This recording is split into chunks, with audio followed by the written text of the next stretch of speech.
Hello, friends, and welcome to Adventures in Pixieland. We are in Bible study. We are in the NIV, and people are still going to need to stop being emotional. Come back in 2026. We'll begin the KJV. If you're interested in the modern translations of the Proverbs from the KJV, they are available right now on the Facebook page with the same name as this YouTube channel. We're going to be doing in this video chapter 6 verses 1 through 26. So let's jump in. The Lord of the Sabbath. One Sabbath, Jesus was going through the grain fields, and his disciples began to pick some heads of grain and rub them in their hands and eat the kernels. So they were, breaking it up so they could get at the food part. Some of the Pharisees asked, "Why are you doing what is unlawful on the Sabbath?" Because you're not supposed to work. So, you're not even allowed to cook to feed yourself. Because, Because remember, these are people who, if they tell you that you're sinning, you have to go to their place and give them things. And this is how they make their money. So they're running around looking for reasons for people to have to give them money. Not stopping people from sinning, because they're paying attention to the letter, not the intention. And they'll get reminded that you can't trick Jesus. Jesus answered them, "Have you never read what David did when he and his companions were hungry? He entered the house of God, and taking the consecrated bread, he ate what is lawful only for priests to eat. And then he also gave some to his companions. Then Jesus said to them, 'The Son of Man is the Lord of the Sabbath.' And on another Sabbath, he went into the synagogue and was teaching, and a man was there whose right hand was shriveled." Which is, how unfortunate. The Pharisees and the teachers of the law were looking for a reason to accuse Jesus. Of course, because the salty always do. That's all jealousy right there. They're looking for a reason to stay in power. They are no longer seeking their Messiah, so they are not good little Jewish boys any longer. They are now Satan's minions. So they watch him closely to see if he would heal on the Sabbath. But Jesus knew what they were thinking and said to the man with the shriveled hand, "Get up and stand in front of everyone." So he got up and stood there. And then Jesus said to them, "I ask you, which is lawful on the Sabbath? To do good or to do evil? To save a life or to destroy it?" So now, you're not supposed to be doing any work on the Sabbath. So if you save a life, you're doing work. If you kill somebody, you're doing work.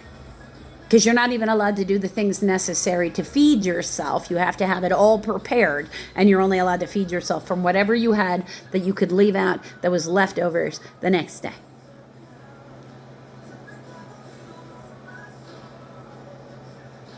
Right? So, right. He's calling out their hypocrisy immediately, so they can't come back and accuse him later.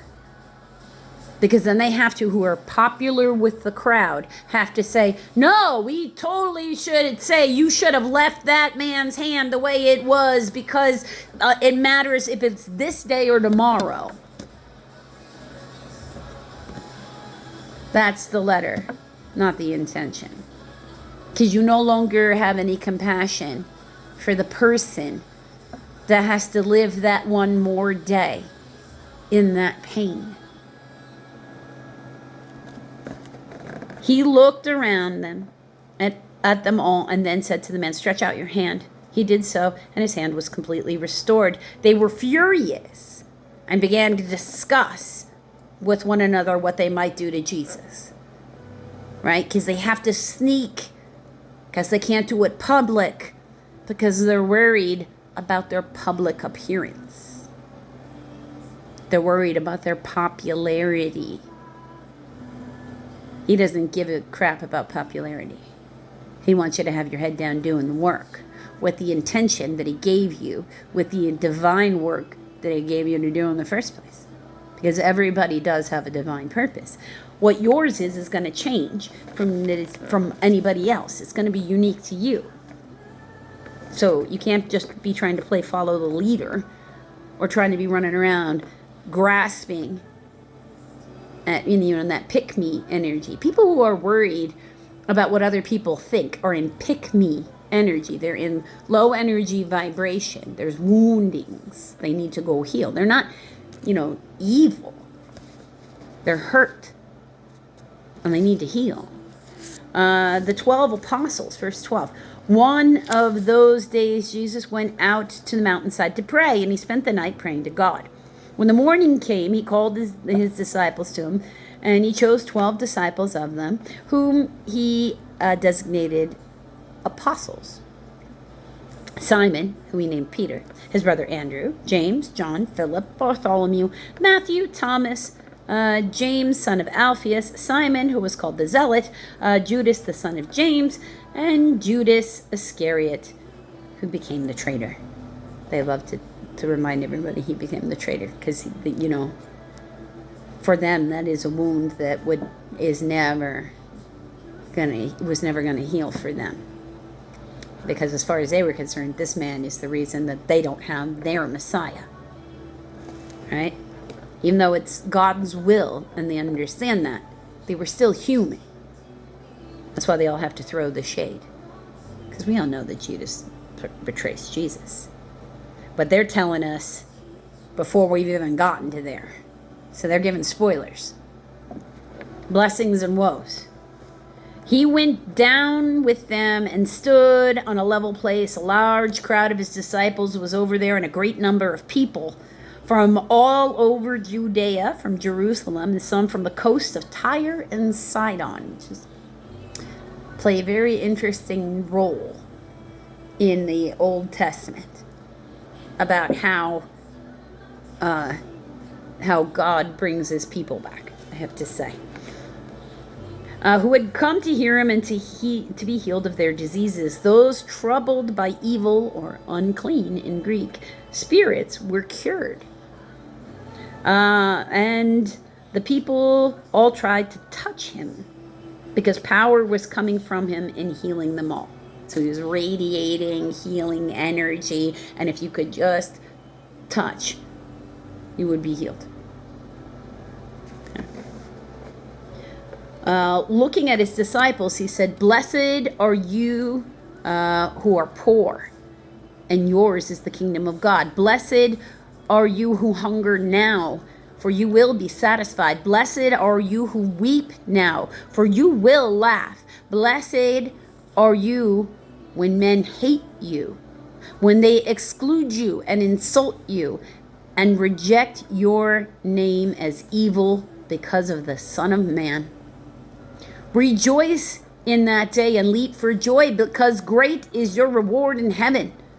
For that is how their fathers treated the prophets. But woe to you who are rich, for you have already received your comfort. Woe to you who are well fed now, for you will go hungry. Woe to you who laugh now, for you will mourn and weep. Woe to you when men speak well of you, for that is how their fathers treated the false prophets." So that is this is your friendly reminder, as we're wrapping up this video, that people who were actually working in the Temple of Solomon under the title, professionally trained title of prophets, because yes, it was a profession. Those people were never in alignment with God, really. They were false prophets working for Satan. That the Old Testament of the Bible is the prophets who never worked there. They tended to be like people out in the middle of nowhere. God chooses who he talks to. We can't command God to talk to us. Like, let alone pick a subject matter. We can ask God questions, And if he thinks that you need those answers to make the choice that I want you to make, he's going to give them to you. He expects unconditional trust. He gives unconditional love. So he expects unconditional trust. Which means if he wants you to know something, he'll tell you, or he'll send somebody to tell you. But he'll send them. You can ask him, pray to him for the assistance you need, and he will send them. And they will often come in the guise of looking like, a particular professional or another. You might find it as repeating, commercials or whatever. That's how he's telling you what expert you need. The repeating messages. Follow it, because you are meant to take the 3D thing. Meant to take the step then, because he gave you the information you asked for. So you can take that step you need. He gives you free will, so he cannot force you to take the step. You have to show him you're listening and take that step, that initiative on your own. You have to make your individual time for him to absorb what he's telling you and make the changes on your own in the 3D environment that you live in. Because he is not physically there. He's energy.